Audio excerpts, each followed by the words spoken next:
Ano po ang laman ng motion at ni Henry? Yung aking, actually, it's a petition, na hinihingi ko sa ating Korte Suprema na yung Republic Act 12232 na lagi nila sinasabi na it is an act postponing the December 2025 barangay elections.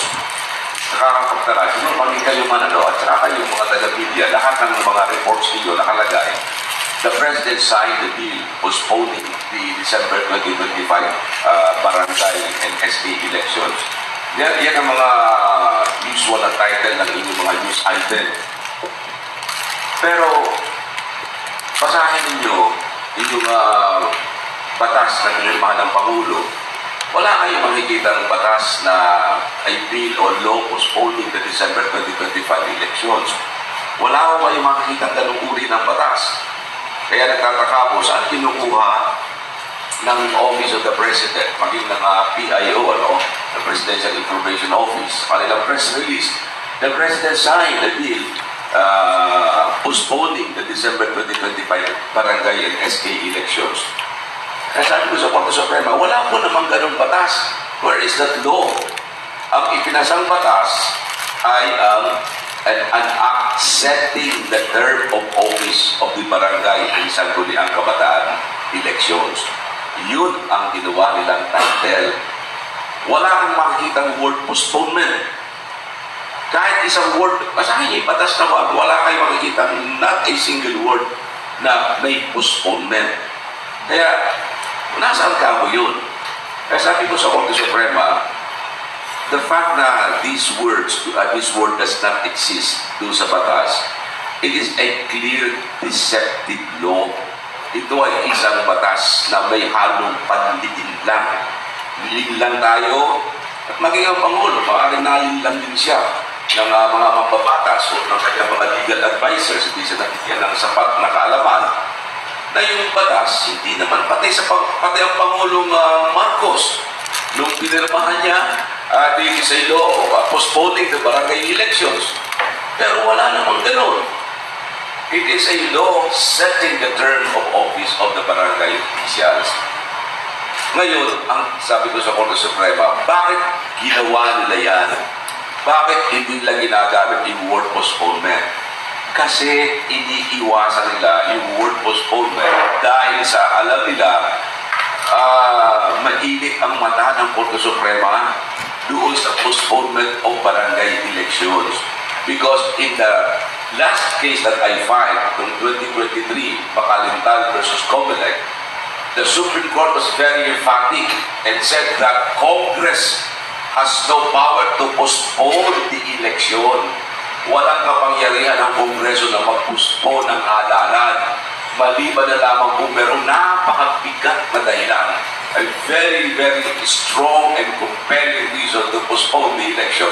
Dito, wala silang makipakita ng sapat na dahilan. There is no compelling reason to postpone the barangay and SK election. Kaya ang ginawa nila, surreptitiously, ipinamagat nilang an act set in the term of office. Wala yung postponement. Ano ang ginawa nila? Doon sa unang-unang provision para ng batas, sabi na doon, the next election of the barangay and SK shall be held on the first Monday of November 2026. So, yun agad na sinabi nila. Parang nila sinasabi sa ating lahat, whether you like it or not, ang election natin ay first Monday ng November 2026. Whether you like it or not, lahat ng mga incumbent barangay officials, andyan sila. Hindi sila nagsasabing postponement. Pero, maliwanag, merong postponement kasi ano ang mangyayari doon sa December 2025 election? Walang sinasabi ang batas doon. Again, itinatago nila yun. Itinago nila yun. Kaya sabi ko doon sa petition ko, there is deception in the making of this law. Inilayo nila yung ating batas. Kasi alam nga nilang, wala naman silang dahilan. Ano dahil nila para i-postpone yung barangay elections?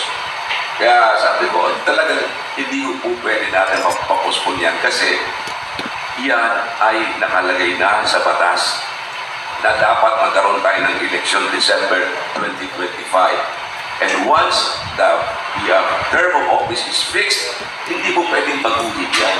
Ang fixed term of office ngayon ng mga barangay officials ay hanggang December 2025 na lamang sila. Bigla mo ipupuspo ng election na walang tayo ng karapatan na bumoto ng sarili nating mga opisyal. At isa pa, maliwanag nito yung ako ay hindi pinag-aralan ang sabi ko sa Korte Suprema. Kasi ang sinasabi nila, yung susunod na halalan daw ay first Monday of November 2026. Alam ba ninyo, first Monday of November 2026? November 2, All Souls Day, araw ng mga kaluluwa na tayong mga Katoliko, at makapakang 90% or 95% sa atin nagdarasal tayo, nagninilay tayo para sa mga namatay natin, mga kamag-anak o mga kaibigan. Kaya hindi pinag-aralan ito. Magandang paumalit, sabi nga nila, first time namin magko-conduct ng eleksyon na araw ng kaluluwa. Eh, mali ba na lamang kung gusto nila mapuntuhin pati mga patay, ano ba? Eh, siguro, pero dito, let me be aside, hindi talaga pinag-aralan ng bagay na yan. Sinasabi nila, kasi meron tayong farm election. Bakit? Noong ba ipinustol yung farm election, hindi ba nakatakda na rin noon yung barangay election? Yung barangay election, noong pa. 2023 pa, ang election natin nakalagay December 2025. 2023 pa lang, alam natin yan kasi itong batas na pinagpahan nila noon. Eh bakit pinuspon mo yung part election? Yung part election kasi dapat noong May, kasama yan ng national and local election. Pinuspon nila ng October. When you made the postponement ng May, para tuwing October, alam naman nila na may barangay election ng December 2025. So, bakit mo ipopospone ngayon yung barangay? Eh, ganong naunang nakatakda yan kaysa doon sa park election. Kung yung pala yung dahilan, ay dapat ibang din ang ginawa rin ng park. O kaya napag-usapan mo lamang sa park na pag kami nag-postpone ng park election, yung nakatakdang barangay election, ipopospone din natin yung pagbabaguhin natin ng dito. But it was never mentioned. It was never mentioned in the law nung pinuspone nila yung park election noong May 2025. Hindi nila napagsabi kasi mula sila sinasabi na magkakaroon ng problema dahil sa merong barangay election. Kaya yun ang dahilan kung bakit sinasabi namin na ang December 2025 election ay dapat nating ituloy. Actually, may tanong na. Di ba several instances na postpone ito during that time of President Gloria and President Gloria, di ba? Na-postpone ito eh. Ano po pagkakaiba nito dito sa ngayon? Yun nga sinasabi sa kanila, wala naman akong pagkakaiba yan. Sinasabi lang nila, hindi ngayon, hindi kami nagpo-postpone. Kasi nag-set lang kami ng term. Ay, anong mangyayari doon sa December 2025? Bakit nyo iniiwasan yung word postponement? Kasi alam naman nila talaga hindi po pwede yan. Kaya nga noong napakadami ng postponement yan. Kaya noong December, yung December 2022, nung dapat nung tayong election, nabot nga lang ng October 2023. Kaya nga kinwestiyon ko yung last postponement. Sabi ko, sobra na ito. Lagi na lang tayo nagpo-postpone. Nangahalalan. Ay maliwanag naman na ang kapangyarihan ng Kongreso, is to fix the term of office. Pwede may kapangyarihan silang maktakda ng haba ng panahon ng isang barangay official. They can fix the term of office. And once the term of office is fixed, hindi mo pwede i-extend yan sa pamamagitan ng batas kasi fixed na yan eh. We voted for them for this particular fixed term. Eh, pagka sinabi mo, vote over sila, you are extending their term of office. Pagka sinabi natin, vote over yan, pagkatapos ng term nila ng December 2025 at in-extend mo yung 2026, yung December 2025 at 2026, hindi na sila elected, appointed na sila ng legislature. And in the Supreme Court case, yung Makalindan versus Comelec na, sinabi ng mga justices ng ating Korte Suprema na yung holdover, hindi basta-basta ginagamit yan. Kasi it constitutes legislative appointment na ang nangyayari ngayon, hindi na wala nang mandate yung mga holdover position barangay officials na yan dahil sa sila ay itinuturing na ina-appoint, itinatalaga dahil sa legislative appointment yan. And that is a violation of the Constitution which provides that barangay officials shall be elected and not appointed. Attorney, sinasabi ni Presidente Bongbong Marcos, katatapos lang daw ng ating halalan. Ano to, medyo mababaw ba yung With due respect, kay President, siguro dapat yung legal advisor niya ay kagalitan niya. Yung sinasabi kung yun ang dahilan niya na katatapos na ng halalan, basahin niya yung Pangalitan versus Comelec. Ang sabi ng Korte Suprema, shortness of the term of office is not a valid ground to postpone an election. Election fatigue, yung hirap ng isang halalan, hindi rin dahilan yan. Maliwanag ang Korte Suprema, sinabi na yung mga series of election fatigue is not a valid ground to postpone the election. Kaya with due respect to the President, hindi ho yan dahilan, hindi mabigat na dahilan yan. Kaya sinasabi namin sa Korte Suprema, walang maipakitang dahilan, walang maipakitang compelling reason para i-postpone ang nasabing halalan. Yung farm election, ito ang isa sa mga dahilan, abay, alam naman nila na mayroon nakatakdang barangay election. Saka isa pa, may problema rin ngayon sa farm election. Yung ang printing of ballots ngayon, nagkakaroon sila ng problema. Dahil sa na-imprint na yung mga balota, ay nangyari ngayon yung legislative district ng Sulu. Palibhasa, nagkaroon ng decision ng Korte Suprema na ang Sulu ay hindi bahagi ng BARN.